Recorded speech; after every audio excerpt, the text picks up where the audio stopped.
کفن دفن۔ مقدس لوکا کی انجیل 23 باب 50 تا 56 آیات تک۔ اور دیکھو، یوسف نامی ایک شخص جو مشیر تھا اور مرد نیک و راست، وہ ان کی رائے و عمل میں شریک نہ ہوا تھا، وہ یہودیوں کے شہر راما کا اور خود خدا کی بادشاہی کا منتظر تھا۔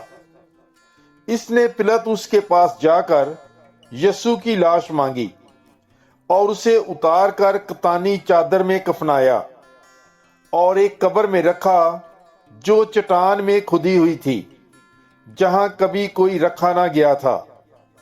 وہ تہیہ کا دن تھا اور سبت شروع ہونے کو تھا، اور وہ عورتیں جو اس کے ساتھ جلیل سے آئی تھیں پیچھے پیچھے چلیں اور اس قبر کو دیکھا، اور یہ بھی کہ اس کی لاش کس طریقے سے رکھی گئی ہے، اور لوٹ کر انہوں نے خوشبودار چیزیں اور عطر تیار کیا، اور انہوں نے حکم کے مطابق سبت کے دن آرام کیا۔